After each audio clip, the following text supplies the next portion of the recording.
दोस्तों, जो तिरंगा आज हमारे देश भारत की आन बान शान माना जाता है, क्या आप उस तिरंगे की हिस्ट्री को जानते हैं?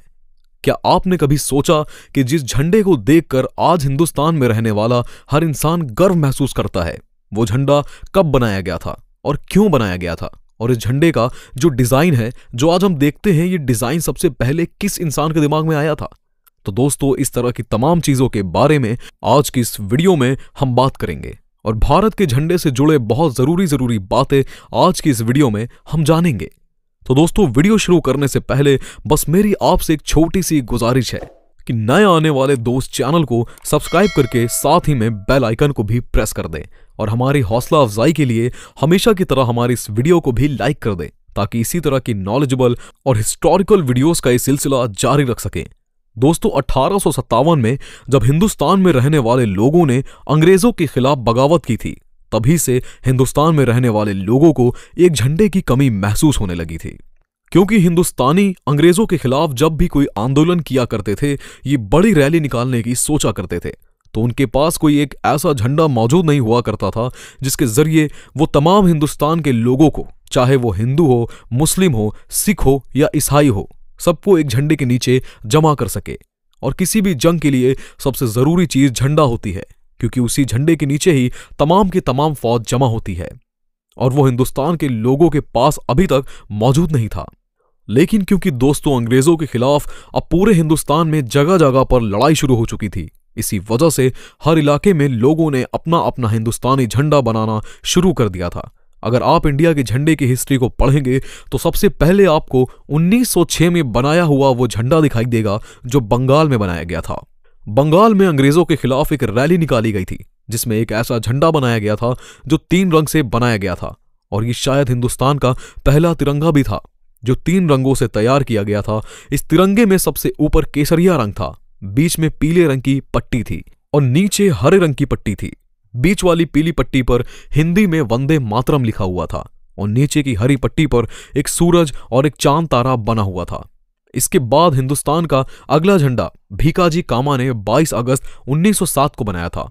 यह झंडा बंगाल के झंडे से थोड़ा सा अलग था। इसमें सबसे ऊपर वाली पट्टी हरी थी और नीचे की पट्टी केसरिया नहीं बल्कि लाल कलर की थी। बाकी तकरीबन यह झंडा बंगाल के झंडे की तरह ही सेम था।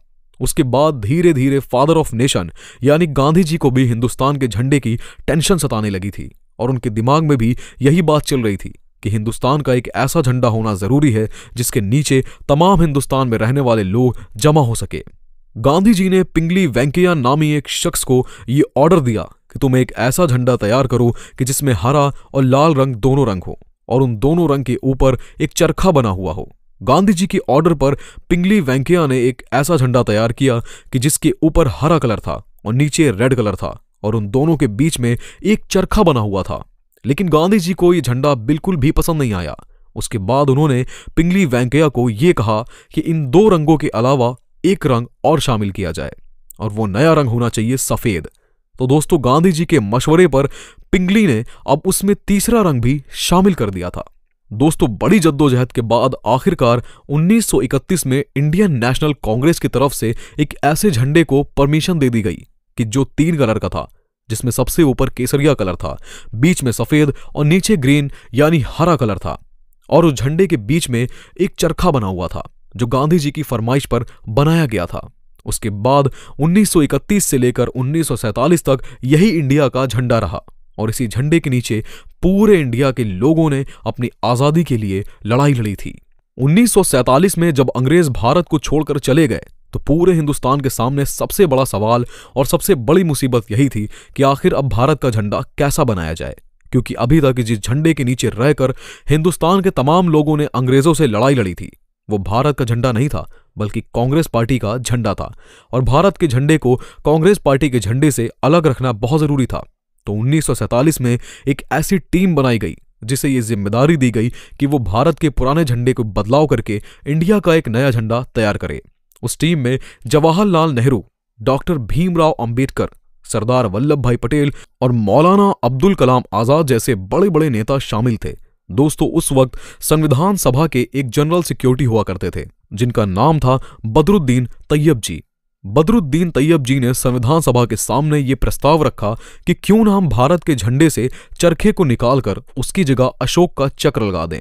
बदरुद्दीन तैयब जी का यह प्रस्ताव सभी लोगों को बेहद पसंद आया और फिर हमेशा के लिए बदरुद्दीन तैयब जी के इसी प्रस्ताव को मान लिया गया और भारत के तिरंगे में अशोक के चक्र को शामिल कर लिया गया। लेकिन दोस्तों, बदरुद्दीन ने जो प्रस्ताव संविधान सभा के सामने रखा था वो उनके खुद के मन का आइडिया नहीं था, बल्कि बदरुद्दीन तैयब जी की एक बीवी हुआ करती थी जिनका नाम था सुरैया तैयब जी। उन्हीं के मन में यह आइडिया आया था। बदरुद्दीन तैयब जी की वाइफ यानी सुरैया तैयब जी ने कागज पर तिरंगे का नक्शा बनाया था और उसमें चरखे की जगह अशोक का चक्र शामिल किया था और कागज के टुकड़े पर बने हुए तिरंगे के उसी नक्शे को बदरुद्दीन ने संविधान सभा में पेश किया था, जिसे हर एक ने बड़ी खुशी के साथ कबूल कर लिया था। और आज तक हमारे देश का झंडा बिल्कुल वैसे के वैसा ही बना हुआ है और उसी डिजाइन के साथ लहरा रहा है। लेकिन दोस्तों, ये बड़े ही अफसोस की बात है कि जिस सुरैया तैयब जी ने हमारे देश के झंडे को एक नया डिजाइन दिया था, आज हम उन्हीं को भूल गए हैं। अगर आप लोगों को ये वीडियो पसंद आया हो तो इस वीडियो को जरूर लाइक करें और इसे अपने दोस्तों और रिश्तेदारों के साथ जरूर शेयर करें। हमारे चैनल को सब्सक्राइब भी करें।